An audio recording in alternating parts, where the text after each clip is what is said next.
साथियों, Shri Vijay art academy की TGT और पीएचडी की क्लास में आपका हार्दिक स्वागत है।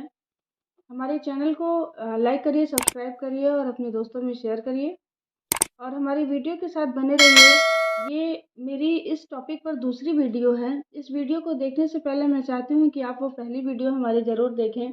जो शब्दावलियाँ हैं उनको बहुत अच्छे तरीके से उस वीडियो में समझाया गया है और इस वीडियो में भी आपको जो बची हुई चीज़ें थी वो बताई जा रही हैं। तो आइए हमारे साथ देखिए कि कौन सी वो शब्दावलियाँ हैं जिसको समझने में आप लोगों को दिक्कत होती है। जैसे ये लिखा हुआ है आर्मेचर। तो आर्मेचर क्या होता है कि जैसे होता है मूर्तिकला का ढांचा, मूर्तिकला का ढांचा जैसे तार, लोहा, लकड़ी आदि से बनाया गया कंकाल। आप लोगों ने दोस्तों दुर्गा पूजा के अवसरों पर देखा होगा, जो रखे रहते जो मूर्तियां बनाते हैं उनके पास वो सबसे पहले मूर्तियों का ढांचा बनाते हैं। चाहे लोहा लगा करके लकड़ी से और पुआल वगैरह बांध करके एक ढांचा एक प्रकार बनाते हैं, उसी को आर्मेचर कहा जाता है। अगला देखिए, ये क्या है लिखा, कैरिकेचर। कैरिकेचर क्या होता है? कैरिकेचर का अर्थ होता है दोस्तों कार्टून, कार्टून बनाना। भारत में कैरिकेचर आर्टिस्ट के रूप में गगनेंद्र टैगोर को जाना जाता है और भी बहुत से कलाकार हैं जिन्हें कैरिकेचर आर्टिस्ट के रूप में जाना जाता है। अगली हमारी जो शब्दावली है वो है काश्मोरामा। काश्मोरामा क्या होता है? ये होता है, इसको कहते हैं विश्व चित्रावली। विश्व चित्रावली इसका एक नाम है काश्मोरामा। अब अगला हमारा जो शब्द है वो देखिए क्या है, इनले। इनले क्या होता है? लकड़ी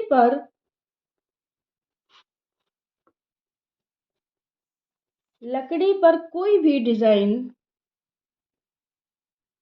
कोई भी डिजाइन काट कर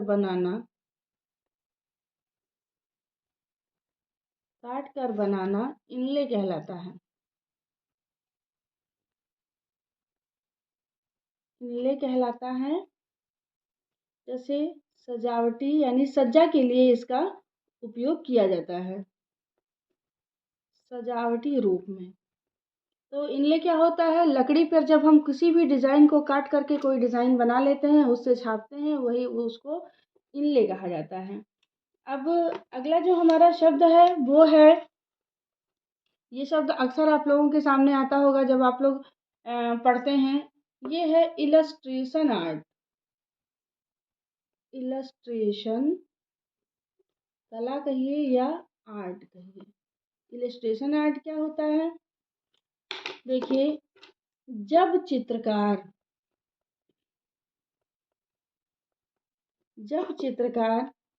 किसी कहानी,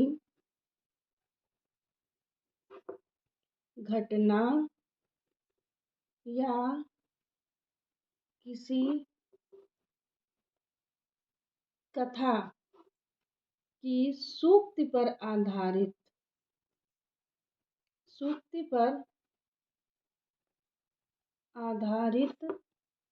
चित्रण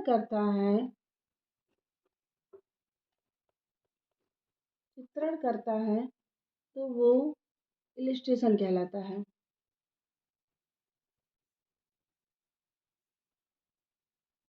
इलस्ट्रेशन कहलाता है। जैसे आप लोगों ने बच्चों की किताब में देखा होगा कि जैसे कोई कहानी है, जैसे प्यासे कौवे की कहानी है, तो पहले कौवा डाल पे आके बैठता है, फिर उसमें दूसरे चित्र में आप देखते हैं कि घड़े को देखता है, फिर तीसरे चित्र में देखते हैं कि वो घड़े के पास जाता है, फिर चौथे चित्र में आप देखते हैं कि घड़े में वो कंकड़ डालता है। इस तरह ये एक कहानी पर आधारित इलस्ट्रेशन है। तो जब कोई भी चित्रकार किसी कहानी, घटना या किसी कथा की सूक्ति पर आधारित चित्रण करता है तो वो इलस्ट्रेशन कहलाता है। इसी को बुक इलस्ट्रेशन भी कहते हैं। अगली हमारी जो शब्दावली है वो है इंस्टॉलेशन आर्ट। इंस्टॉलेशन आर्ट ये सब ऐसी शब्दावलियाँ हैं दोस्तों जो आपको अक्सर जब आप पढ़ाई कर रहे हैं, टीजीटी और पीएचडी की तैयारी कर रहे हैं, तो ये अक्सर आपको सामने आएंगे और आपको कहीं ना कहीं दिक्कत करेंगे। ये होता है जो इंस्टॉलेशन आर्ट होता है, वो घर में, जैसे मान लिया घर में आपके अनावश्यक अनावश्यक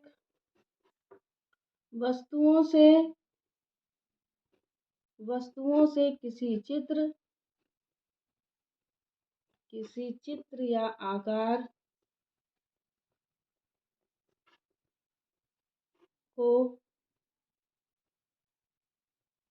कलात्मक रूप देना इंस्टॉलेशन कहलाता है। इंस्टॉलेशन कहलाता है। इसका अर्थ आपका ये है कि जैसे आपके घर में बहुत सारी तमाम चीज़ें बेकार सी पड़ी हुई हैं, आपको उन्होंने बहुत व्यवस्थित तरीके से कहीं पर उसको सजा दिया, कोई रूप दे दिया उसको, तो वही इंस्टॉलेशन आर्ट कहलाता है। जिसके लिए आपके जो भारत में प्रमुख कलाकार हैं, कौन कौन से हैं? विवान सुंदरम,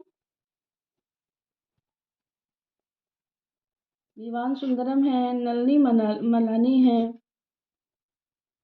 सुबोध गुप्ता हैं। सुबोध गुप्ता के इंस्टॉलेशन को देखिए, वो स्टील से बनाते हैं ज़्यादातर, तो जो मार्केट में बेकार बर्तन होते हैं उनको वो खरीद करके लाते हैं और उन्हीं से आकृतियाँ वो बनाते हैं। इसी को इंस्टॉलेशन आर्ट, स्थापना कला या संस्थापन कला कहते हैं। नेकचंद नेकचंद ने जो चंडीगढ़ में रॉक गार्डन बनाया है, वो बेकार की चीज़ों से ही बनाया है। अगली हमारी जो शब्दावली है वो है पेपर मेसी। पेपर मेसी कला, ये क्या होती है? पेपर मेसी कला, इसमें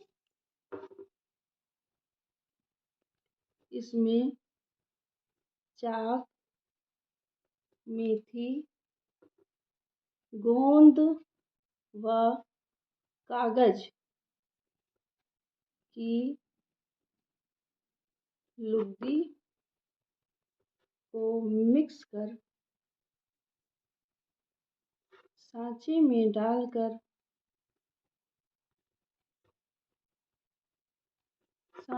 डालकर जो आकार निकाला जाता है,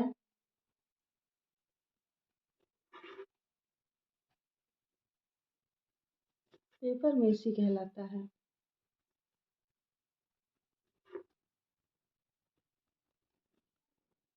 इसमें दोस्तों क्या किया जाता है, जो पेपर मेसी कला होती है उसमें कागज को 2-3 दिनों के लिए कायदे से भिगोया जाता है। फिर जब कागज अच्छे से भीग जाता है, फिर उसको पानी से निकाला जाता है। उसमें चाक, मेथी, गोंद आदि डालकर खूब अच्छे से उसको कूटा जाता है। कूटने के बाद फिर उसको सांचे में डालकर उसकी मूर्तियाँ बनाई जाती हैं। पेपर मेसी के लिए आपके भारत में जो सबसे प्रसिद्ध कलाकार हैं वो हैं सोमनाथ होर। ये पेपर मेसी के लिए जाने जाते हैं। मूर्तिकार भी हैं दोस्तों, ये ग्राफिक आर्टिस्ट भी हैं, प्रिंट मेकर भी हैं। अगली हमारी जो शब्दावली है वो है बंधक। बंधक क्या होती है? बंधक वह पदार्थ होता है जो रंगों के कणों को बांधता है। जैसे उदाहरण के लिए आप ले लीजिए गोंद, शहद, सरेस आदि। बंधक का प्रयोग कई चीज़ों में किया जाता है, लेकिन ये चूंकि प्रश्न में आया हुआ प्रश्न है, बीते वर्षों में ऐसा प्रश्न आया हुआ है कि इनमें से बंधक किसमें प्रयोग किया जाता है, तो दोस्तों उसमें जो आंसर था वो था बाटिक। तो बाटिक में बंधक का प्रयोग किया जाता है।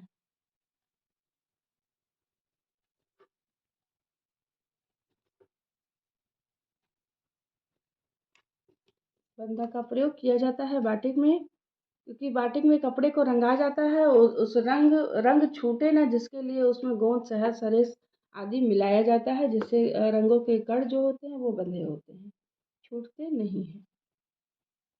आइए देखते हैं ईजल क्या होता है। ईजल तैल चित्रों को,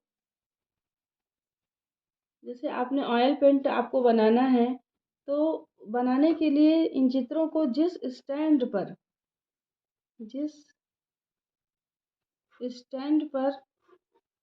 रख कर चित्रण किया जाता है,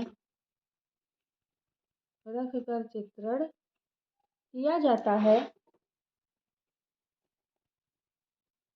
उसे ईजल कहते हैं। ये उन अभ्यर्थियों को ज़्यादा अच्छे तरीके से पता होगा जिन्होंने ऑयल पेंटिंग वगैरह की है, जैसे बीए में फाइन आर्ट पढ़ा है, या एमए फाइन आर्ट से किया है, या एमएफए किया है, या बीएफए किया है। उन अभ्यर्थियों को ये बहुत अच्छे तरीके से पता होता है कि वो ईजल क्या होता है, क्योंकि वो ज़्यादातर जो अपना वर्क होता है वो ईजल पर ही करते हैं। अगली जो हमारी शब्दावली है, देखिए वो है एनकास्टिक। एनकास्टिक एनकास्टिक क्या होता है? तैल रंगों को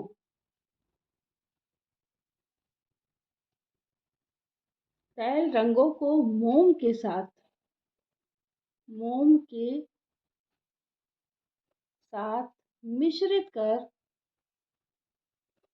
मिश्रित कर गर्म करके लगाने की प्रक्रिया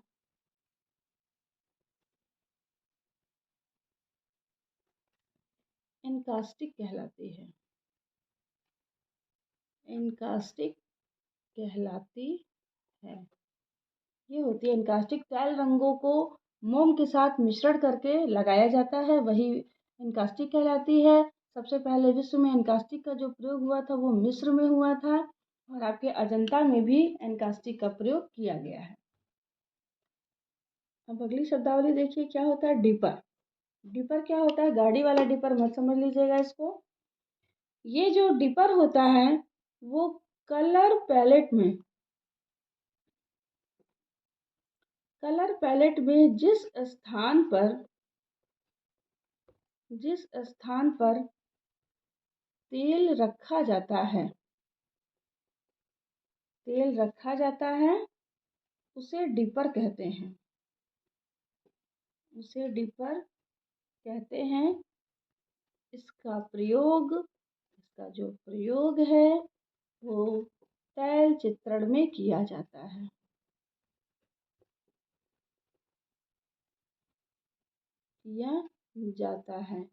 अक्सर ये पेपर में प्रश्न आता है कि डिपर का प्रयोग कहाँ पर करते हैं? जल रंग, तैल रंग, टेम्परा रंग, इस तरह से ऑप्शन आता है, तो आप ये जान लीजिए जो डिपर होता है, डिपर का प्रयोग तैल चित्रण में किया जाता है। अब अगली हमारी जो शब्दावली है वो है इंटेग्लियो।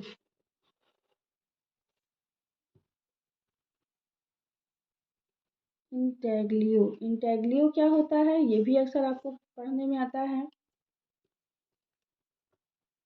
जो एचिंग की जाती है, एचिंग यानी अम्लांकन जो किया जाता है, एचिंग में प्राथमिक अंकन जो किया जाता है, प्राथमिक अंकन को इंटेग्लियो कहते हैं। इंटेग्लियो कहा जाता है। आप लोग समझ गए होंगे, जो अम्लांकन किया जाता है उसमें जब पहली ड्राइंग बनाई जाती है, पहला अंकन जो किया जाता है उसी को इंटेग्लियो कहा जाता है। अब अगली हमारी जो शब्दावली है वो है ड्राई ब्रशिंग। Dry brushing. अब हमारी दोनों वीडियो को ज़रूर देखें और अंत तक देखें। सभी जो चीज़ें हैं वो काफ़ी इम्पोर्टेंट है आपके परीक्षा के दृष्टिकोण से। ड्राई ब्रशिंग क्या होता है? सूखे धरातल पर बिना तेल के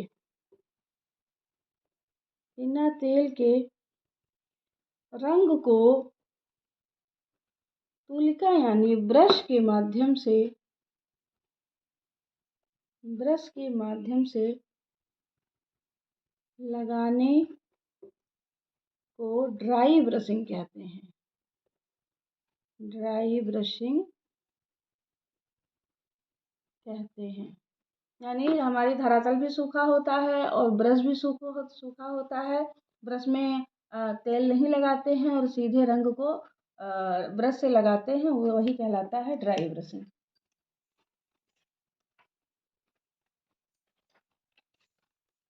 और अगली हमारी जो शब्दावली है वो है फैट। फैट क्या होता है? फैट का अर्थ ही होता है मोटा। तो जो फैट होता है, अलसी का तेल, तेल रंग में प्रयोग किया जाता है। इसको लिनसीड ऑयल भी बोलते हैं। अलसी का तेल या पॉपी का तेल, पॉपी का तेल के साथ तैल रंग जब प्रयोग किया जाता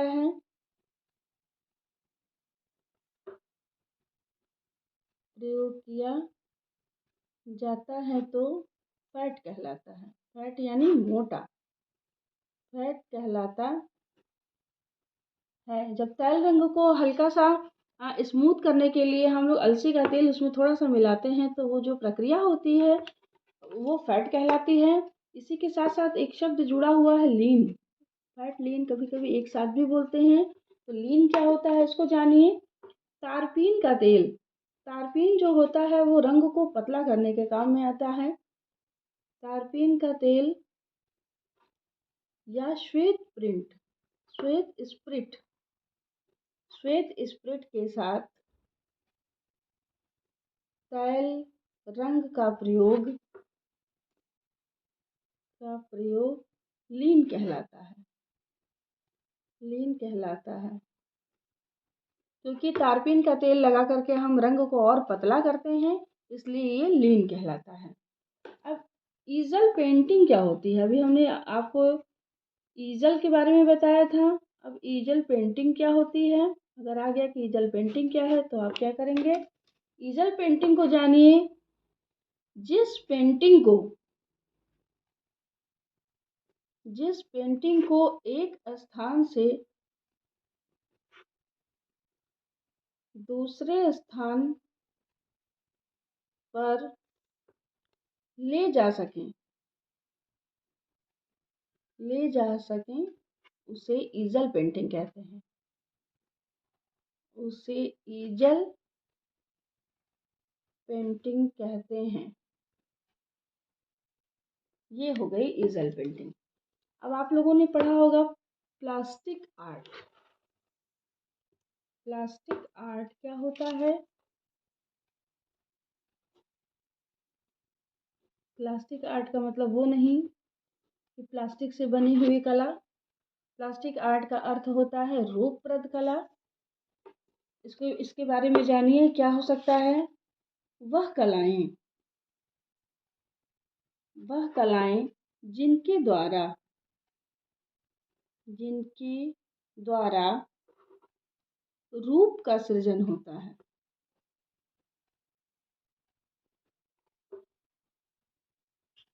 रूप का सृजन होता है यानी वो कला जिन्हें हम अपनी आंखों से देख सकते हैं, जैसे चित्रकला,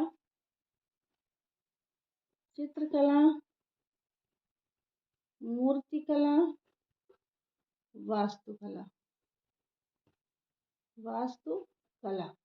तो ये जो तीनों कलाएं हैं ये प्लास्टिक आर्ट है, यानी रूपप्रद कला। इन्हें हम आंखों से बहुत आसानी से देख सकते हैं।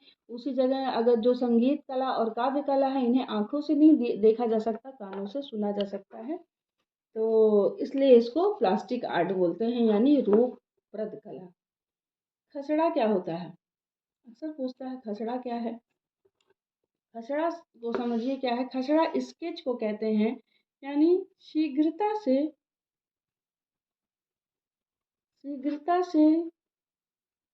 किया गया रेखांकन या चित्रण।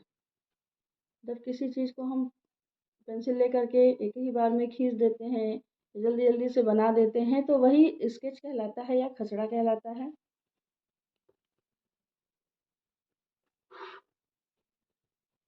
खसड़ा या स्केच कहते हैं। यह जो होता है यह अपने आप में पूर्ण भी हो सकता है,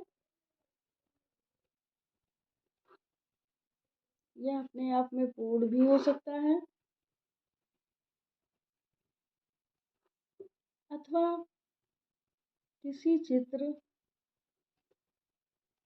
किसी चित्र का पूर्व विचार भी हो सकता है। अगर आपके मन में किसी चित्र को बनाने का कोई विचार भी आया है तो वो भी खसड़ा कहला सकता है, पूर्व विचार भी हो सकता है। इसे खाका, जैसे किसी चीज़ का खाका खींचा जाता है तो वो खाका या खाका से ही जो ये बना है वो खसड़ा शब्द बना है, खसड़ा कहते हैं।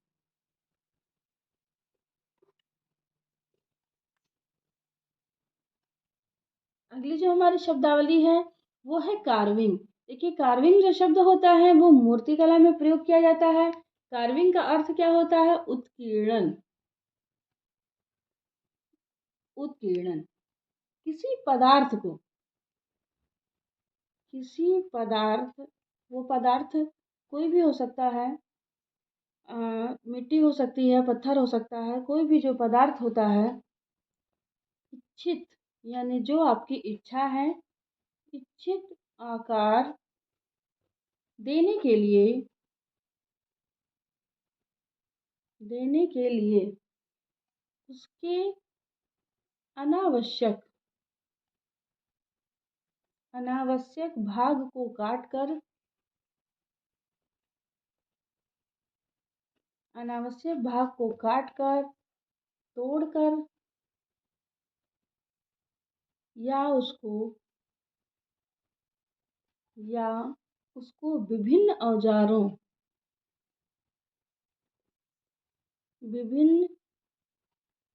औजारों की सहायता से अनावश्यक अनावश्यक भाग को निकाल कर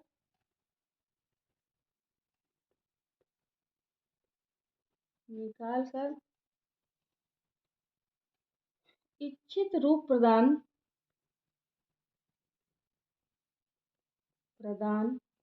करने की विधि उत्कीर्णन कहलाती है या कार्विंग कहलाती है। देखिए इसको ऐसे समझिए, किसी पदार्थ को इच्छित आकार देने के लिए उसके अनावश्यक भाग को काटकर, तोड़कर या उसको विभिन्न औजारों की सहायता से अनावश्यक भाग को निकालकर इच्छित रूप प्रदान करने की विधि उत्पीड़न कहलाती है। जैसे आपके हाथ में कोई पत्थर है और उस पत्थर को आप मान लिया कोई मूर्त रूप देना चाहते हैं, जैसे आप गणेश भगवान की आकृति बनाना चाहते हैं, तो उस पत्थर में आप किसी चीज़ को जोड़ के नहीं बनाएंगे, उस पत्थर को गढ़ के छेनी, हथौड़ी आदि के माध्यम से उसको काट कर जब आप उस पत्थर में ही जब गणेश भगवान का रूप दे देते हैं तो वही जो विधि होती है वो कार्विंग कहलाती है। कार्विंग के लिए हमारे जो भारत में मूर्तिकार जाने जाते हैं वो हैं नागजी पटेल। नागजी पटेल जो है कार्विंग के लिए प्रसिद्ध हैं। मूर्ति कला की एक विधि होती है मॉडलिंग। वैसे तो कई विधियां हैं लेकिन ये सब शब्द ऐसे हैं जो समझ में नहीं आते हैं। मॉडलिंग क्या होती है? उसका जो शब्द अर्थ है वो है, उसका अर्थ है गढ़ना, यानी किसी पदार्थ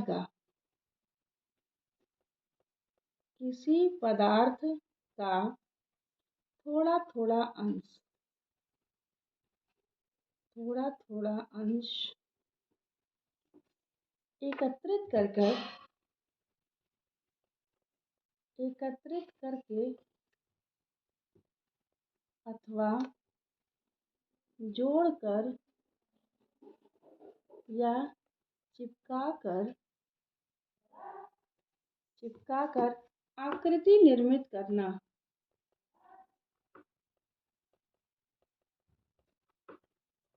आकृति निर्मित करना मॉडलिंग कहलाता है।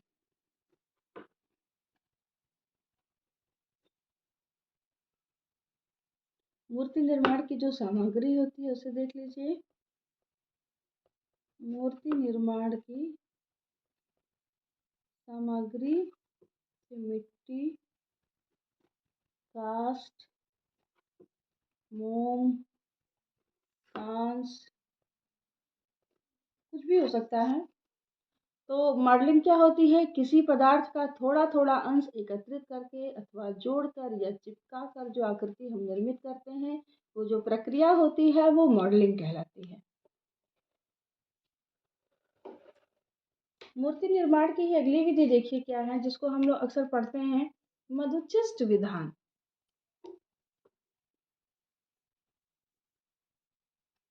मधुचिष्ट विधान, मधुचिष्ट विधान, इसको इंग्लिश में कहते हैं लॉस्ट वैक्स, लॉस्ट वैक्स कहते हैं, या कहते हैं सिरे पर्दू, सिरे पर्दू के नाम से भी ये आता है प्रोसेस। ये इसके कितने नाम हैं देखिए, मधुचिष्ट विधान, लॉस्ट वैक्स प्रोसेस, सिरे पर्दू कहते हैं, इसी को ढोकरा कास्टिंग भी कहा जाता है। तो मधुचिष्ट विधान में जो भारत में सबसे पहली मतलब सभ्यता में जो मूर्ति मिली थी वो थी मोहनजोदड़ो से जो मिली थी, कांस्य की जो डांसिंग गर्ल मिली थी, वो इसी विधान में यानी इसी विधि में बनाई गई मूर्ति है। इस विधि, ये जो विधि है इसमें क्या किया जाता है, इस विधि में पूर्व की भांति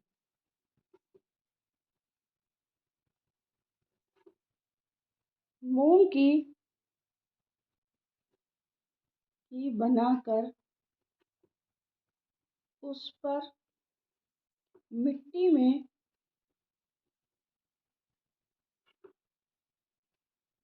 ईंट का गारा मिलाकर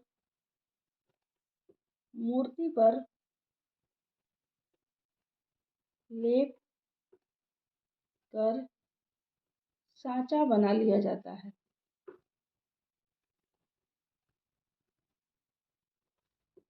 जिसमें एक छिद्र कर देते हैं, यानी छेद कर देते हैं। फिर सांचे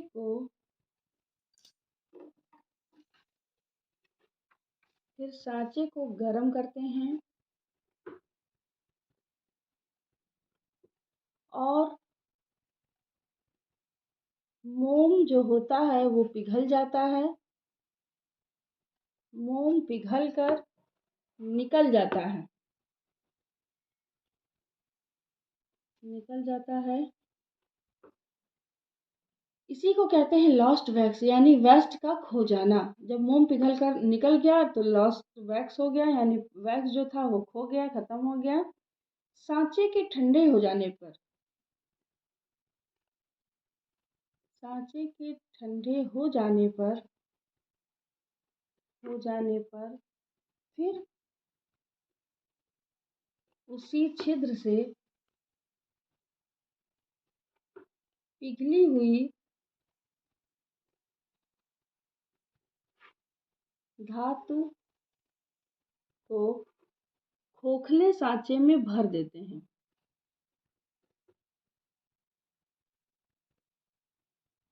खोखले सांचे में भर देते हैं। बाद में सांचे को तोड़कर मूर्ति निकल आती है, यानी मूर्ति को प्राप्त कर लेते हैं।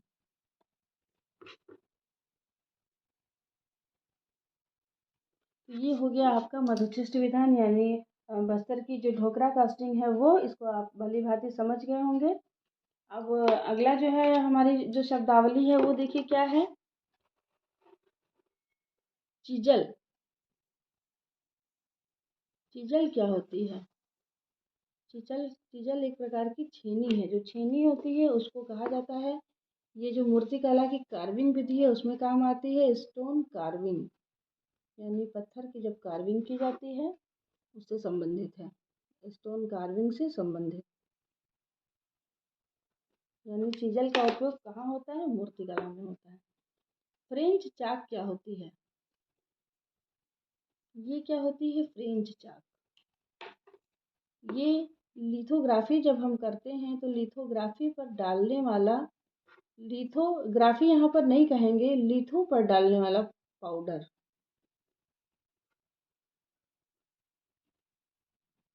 लिथो पर डालने वाला पाउडर फ्रेंच चाक होता है। अब क्या होता है बी वैक्स क्या होता है? बी वैक्स ये क्या होता है? जो मोम मधुमक्खी से प्राप्त किया जाता है, मधुमक्खी से प्राप्त किया जाता है, वो बी वैक्स कहलाता है।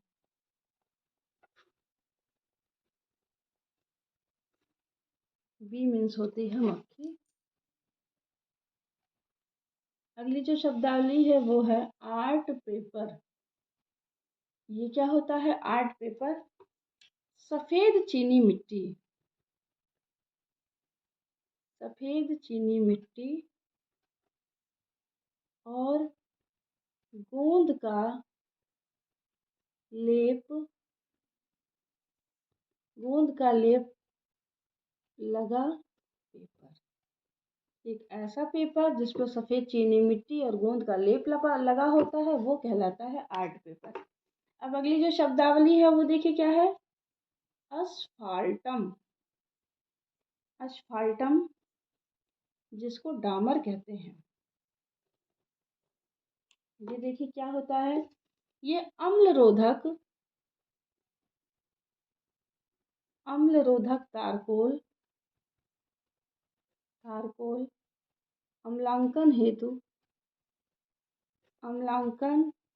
हेतु प्लेट की सतह, प्लेट की सतह पर लगाने के लिए ये प्रयोग किया जाता है, उसी को अस्फाल्टम कहते हैं। अब क्या है ऑफसेट प्रिंटिंग? ऑफसेट प्रिंटिंग क्या होती है? दोस्तों ये जो हमारी वीडियो है वो आपको बहुत लाभ पहुंचाएगी आपकी तैयारी में। अगर 1 से 2 बार हमारी ये दोनों वीडियो जो इस टेक्निक से संबंधित है, तकनीक प्रविधियां और शब्दावली से संबंधित है, 2 से 3 बार अगर आप इस वीडियो को देख लेते हैं तो इसमें आपको और ज़्यादा कुछ पढ़ने की आवश्यकता नहीं है। इसी में आपका पूरा अच्छे से कॉन्सेप्ट भी क्लियर हो जाएगा और ये सारी चीज़ें आपकी तैयार भी हो जाएंगी। ऑफसेट प्रिंटिंग क्या होता है? बहुरंगी छपाई के उद्देश्य के लिए एक प्रकार की प्रिंटिंग तकनीक है ऑफसेट प्रिंटिंग। कोलोग्राफ, कोलोग्राफ क्या होता है? कोलोग्राफ जो होता है, कोलोग्राफ में किसी वस्तु को ठोक कर प्लेट पर गहरा निशान बनाना, निशान बना कर छाप लेना यानी प्रिंट लेना, ये कोलोग्राफ कहलाता है। किसी वस्तु को ठोक कर जो प्लेट पर गहरे गहरे निशान बनाए जाते हैं उसके बाद उसकी प्रिंटिंग की जाती है, उसी को कोलोग्राफी कहते हैं। अब अगली जो हमारी शब्दावली है वो क्या है? फोटोमोन्टाज। ये शब्दावलियां जो हैं दोस्तों वो आपके उससे रिलेटेड हैं, ग्राफिक आर्ट से। लेकिन चूंकि पूछा सब कुछ जाता है इसलिए आप अपने भले ही ग्राफिक आर्ट नहीं पढ़ा है लेकिन आपको ये सारी चीज़ें जानना है। फोटोमोन्टाज क्या होता है? फोटो आकृतियों को काटकर, फोटो आकृतियों को काटकर बनाया गया एक प्रकार का संयोजन।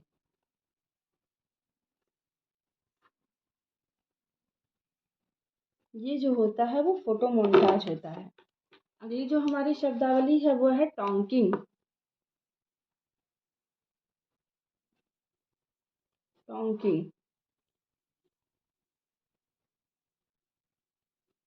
ये टोंकिंग क्या होती है?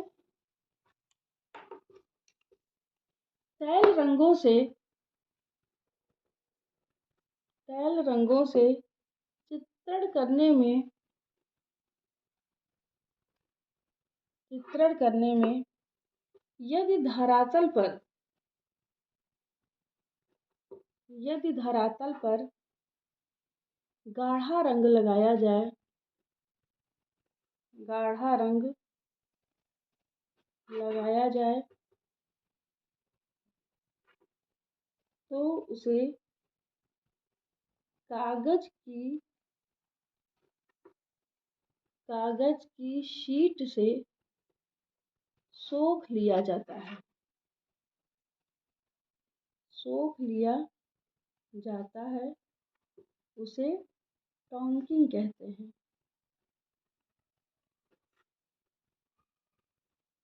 देखिए, तैल रंगों से जब हम चित्रण करते हैं और अगर धरातल पे मान लिया गाढ़ा रंग लग गया और जिस कागज की शीट से वो सोख लिया गया तो वो जो प्रक्रिया हुई उसको टोंकिंग कहते हैं। अब देखिए, स्थिर चित्रण क्या होता है? स्थिर चित्रण बहुत सारे अभ्यर्थियों को पता भी होगा। स्टिल लाइफ, इसको कहते हैं स्टिल लाइफ। इसका अर्थ ये होता है कुछ वस्तुओं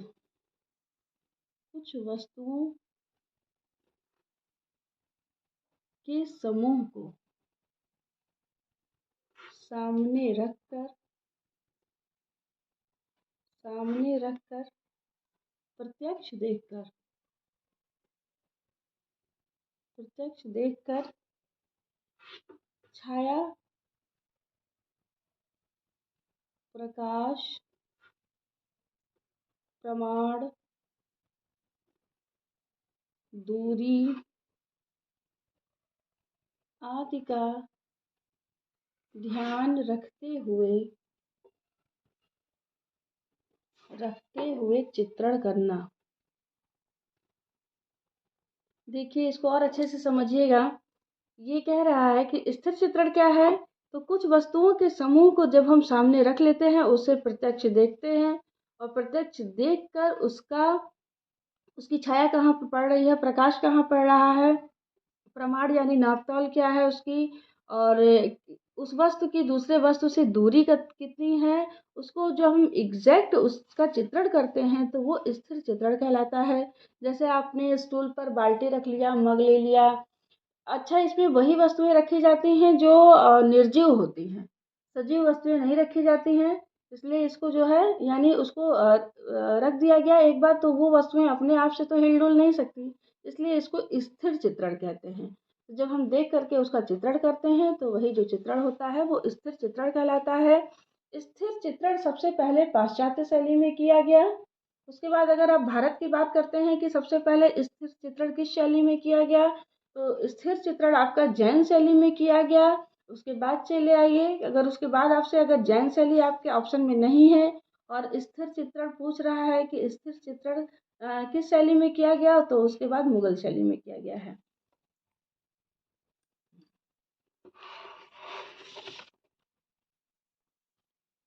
अगली हमारी जो शब्दावली है वो है माही स्टिक। माही स्टिक क्या होता है? कैनवास पर कार्य करते हुए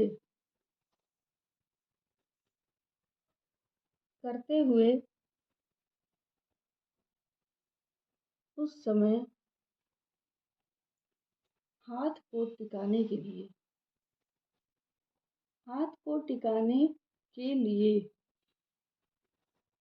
प्रयुक्त स्टिक को माही स्टिक कहते हैं। अब अगली हमारी जो शब्दावली है वो है कॉन्ट्रापोस्टो। कॉन्ट्रापोस्टो से संबंधित दोस्तों प्रश्न आया हुआ है, पीजीटी में भी, नेट वगैरह में भी आया है। तो कॉन्ट्रापोस्टो क्या होता है? कॉन्ट्रापोस्टो दोस्तों मूर्तिकला में इस्तेमाल किया जाने वाला शब्द है, ये जो है कॉन्ट्रापोस्टो। इसमें मूर्ति में शरीर का पूरा भाग नहीं, सॉरी, भार, शरीर का पूरा जो भार होता है, वो भार एक ही पैर पर टिका दिखाया जाता है। तो ऐसी मूर्तियों को या मूर्ति विधा को कॉन्ट्रापोस्टो कहा जाता है। कॉन्ट्रापोस्टो कहा जाता है। अब दोस्तों आपके लिए एक सवाल दे रहे हैं, इसे आप मुझे जो सवाल मैं अभी पूछने जा रही हूँ उसका उत्तर आप कमेंट बॉक्स में दीजिएगा। कॉन्ट्रापोस्टो जो है वो किस भाषा का शब्द है? इस शब्द का मुझे किस भाषा का शब्द है ये आप मुझे कमेंट बॉक्स में कमेंट करके बताएंगे। हमारी वीडियो अगर आपको पसंद आती है तो आप हमारे चैनल को लाइक करिए, सब्सक्राइब करिए और सभी दोस्तों में शेयर करिए। अपनी तैयारी करते रहिए। नमस्कार।